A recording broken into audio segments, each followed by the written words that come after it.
Welcome to the problem-solving session for Chapter 25. Let's begin with our first problem. Here, in question 1, we are told that there is an electric field which points downward along the negative j hat direction, and we are considering the points A with coordinates x equals -2, y equals -0.2 and -0.3, and those of point B at +0.4 and +0.5. So we're asked to calculate the potential difference using the blue path, that is in going from A to B. Now, one thing that we want to note is that, as we said in the lecture, the electric field always points in a direction of decreasing potential, which means that if instead of going from A to B, we were going from B to A, we would expect our delta V to be a negative number. Why? Because the potential would be decreasing.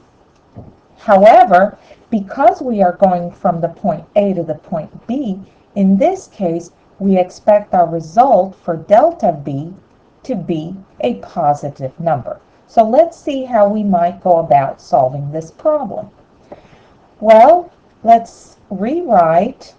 Let me come down here, make this page bigger. Let's go ahead and rewrite the value of the electric field, which is given as -325 volts per meter, j hat, downward direction, and the point A, which is the point A, that is not a vector, of course. Let's go ahead and just erase this. The point A, which has the coordinates -0.2, -0.3, and the point B with the coordinates +0.4 and +0.5. Well, we can assign a delta S to these points because delta S is delta x I hat plus delta y j hat. And after all, we are looking for delta V, so we need to have values for delta S.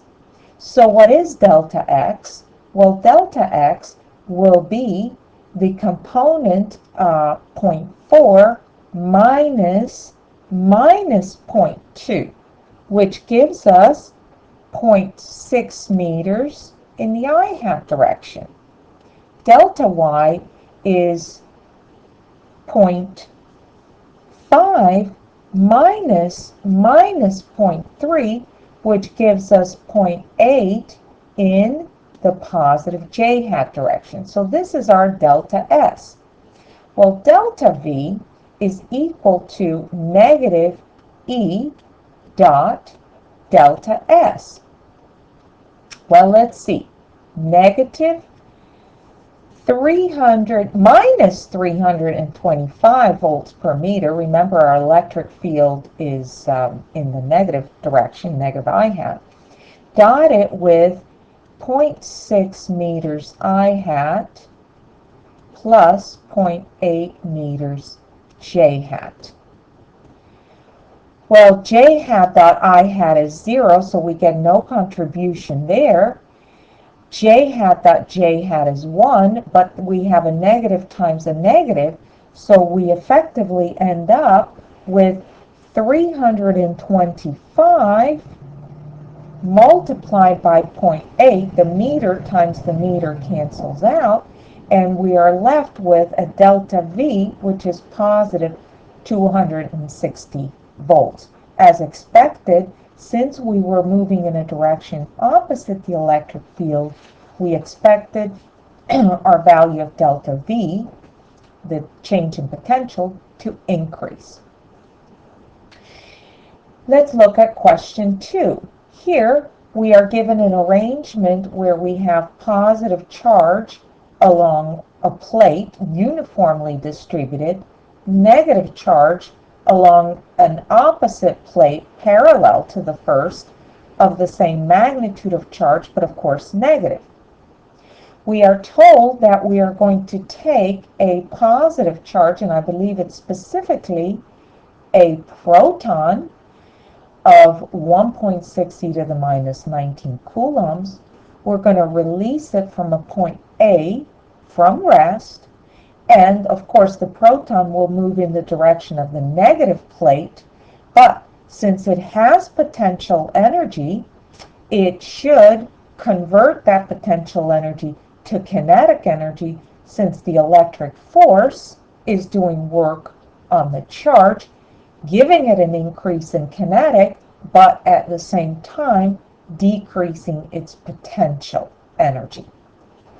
Well, the first thing that we're asked to determine is the change in the potential energy between the points A and B. Well, and we can easily do that if we note that VB minus VA can be given by the negative of the electric field dotted with, and what we're going to do is that we are going to take a coordinate system where x is in the direction of the electric field, y is perpendicular to it, and so we see that our electric field is along the x direction, positive specifically. Delta S, in this case, the displacement or the distance between points A and B is actually delta x. So delta S can be written as dx. So E dot dx in the I hat direction, of course ds itself is not let's see, what have we got here? Okay, we need to erase that because it's I hat, which is our vector. E is in the I hat direction, so we're left with a minus E delta x, giving us our value of delta V. Well, E, we're told, is 8 e to the 4 volts per meter, so minus 8 e to the 4 volts per meter. Delta x is the distance little d, which was given to us as 0.5 meters, and so we get a change in delta V. By the way, this is a negative sign here, delta VB minus VA. We get a delta V, which has a value of minus 4 e to the 4 volts. Did we expect to get a negative number? In fact, we did, because we were moving along a direction parallel to the electric field. Well, in part B, we are now going to take a proton and put it at the point A and watch it go to the point B. We're asked to determine the change in the potential energy of the proton. Well, recall that the definition for delta V is delta U divided by Q. Well, if we're solving for delta U, we can take Q of our proton, multiply by the delta V value that we just calculated. That leaves us with a value of delta U, which is Q, 1.6 e to the minus 19 coulombs, times negative 4 e to the 4 volts. But of course, this gives us the coulomb times the volt is the joules. So we get a change in the potential energy of the proton, which is negative 6.4 e to the minus 15 joules. And what that means is that our proton has lost potential energy. How much? 6.4 e to the minus 15 joules. How much kinetic energy do you think our proton has gained if it lost 6.4 e to the minus 15 joules. Well, you guessed it. The kinetic energy that it gains is exactly what it lost in potential. The gain in kinetic energy is 6.4 e to the minus 15 joules. And so in part C, when we're asked to calculate the speed of our proton, it started from rest, so we know that the speed at point A was 0. To get the speed at point B, we look at the fact that delta K is the difference between KB and KA. Since it was not moving at point A, KA is 0, and therefore KB is 1/2 mvb squared. Well, we know KB because that is the value of delta K. If we want to solve for VB, the speed at point B, we take 2 times KB divided by the mass of the proton, take a square root, plug in our numbers, and let's see. This should give us, with the mass of a proton, 1.67 e to the minus 27 kilograms. KB, 6.4 e to the minus 15 joules, times 2, the square root, gives us a speed of, let's see, well, you're going to help me out with the numbers here because I think that my powers of 10 are off. I'm getting 2.77, and let's see, this is going to be minus 27, positive 27 plus 15 is positive 12. Take a square root. I believe, and you can check the numbers, this might be e to the 7 meters per second, but for some reason I didn't write it down in my notes. So I'll let you verify the absolute numerical value of the speed, and I'm going to guess that this is the case, 2.77 e to the 7. It might actually be 2.77 e to the 8, but I will let you decide what that actual number is. Next question. We are told in question 3 that the potential in a region of space between x equals 0 and x equals 6 meters is given as a function of x equaling a constant a plus the product of constant b times x. A has a value of 10 volts, B has a value of minus 7 volts per meter, and here of course the unit per meter is just so that we can cancel out the unit of meter in x. In part A, we're asked to determine the potential at the 2 different points. Well, let's see. The potential at the point 0 is going to be A plus B times 0.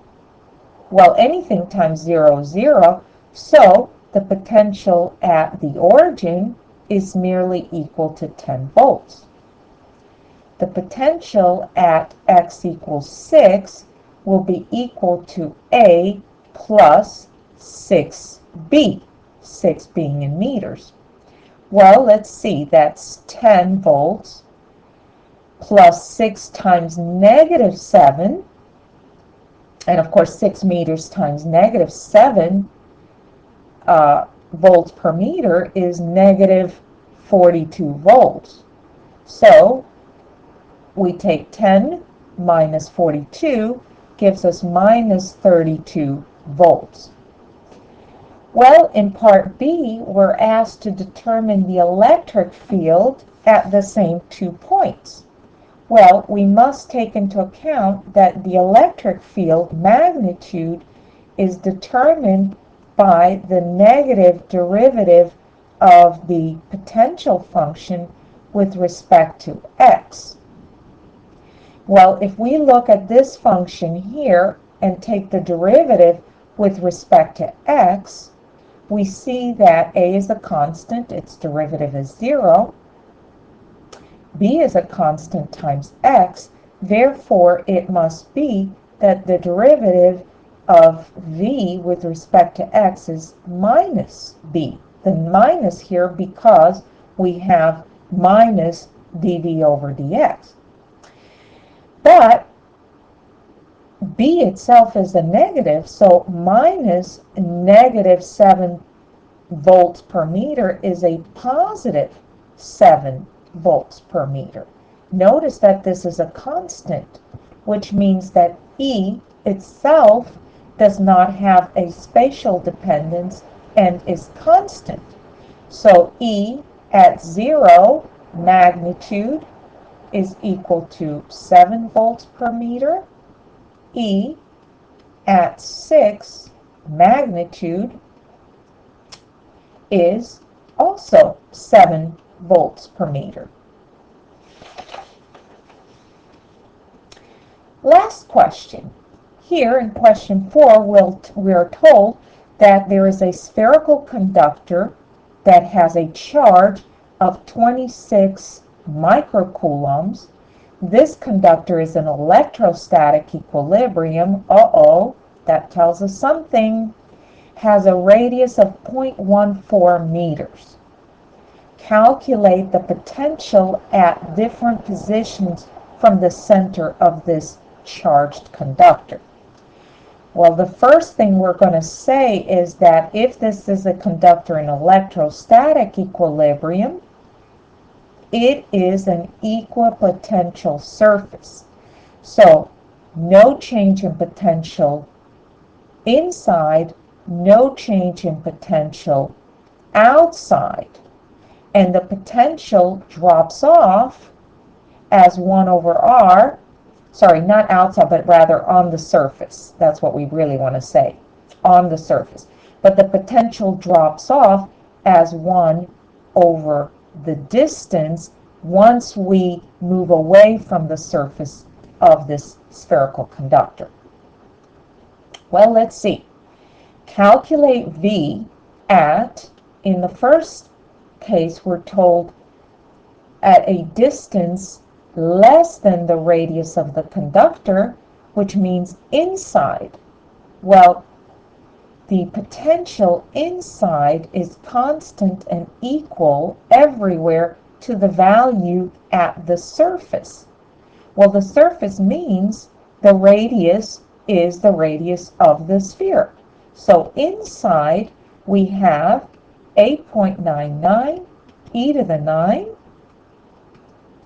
times 26 e to the minus 6 coulombs divided by the radius, which is 0.14 meters. This gives us a value of, let's extend this a little bit further. The potential on the inside is 1.67 e to the 6 volts, provided that we have entered our numbers on the calculator correctly. In part B, we're asked to determine the potential on the surface of the conductor. In other words, where little r is equal to the radius of the conductor. In this case, the V along the surface is also equal to K Q over R and equals the value inside.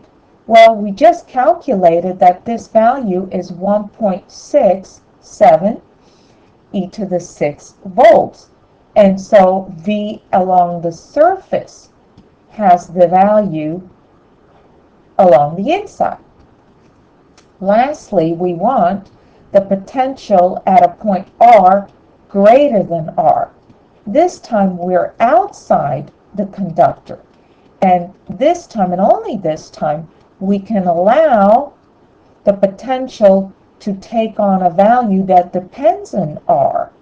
And the R here is given by where we are trying to determine the potential due to this source, this electric, this conducting charged sphere as the source charge of the potential at this position in space. So let's see, we have 26 e to the 6 minus 6 coulombs, sorry. Let's put a coulomb here. Divided by, now I'm going to put 0.2 meters. And now I will get a value, the outside, which is going to drop off as 1 over the distance, 1.17 e to the 6 volts. Well, this concludes the problem-solving session for Chapter 25. Until next time.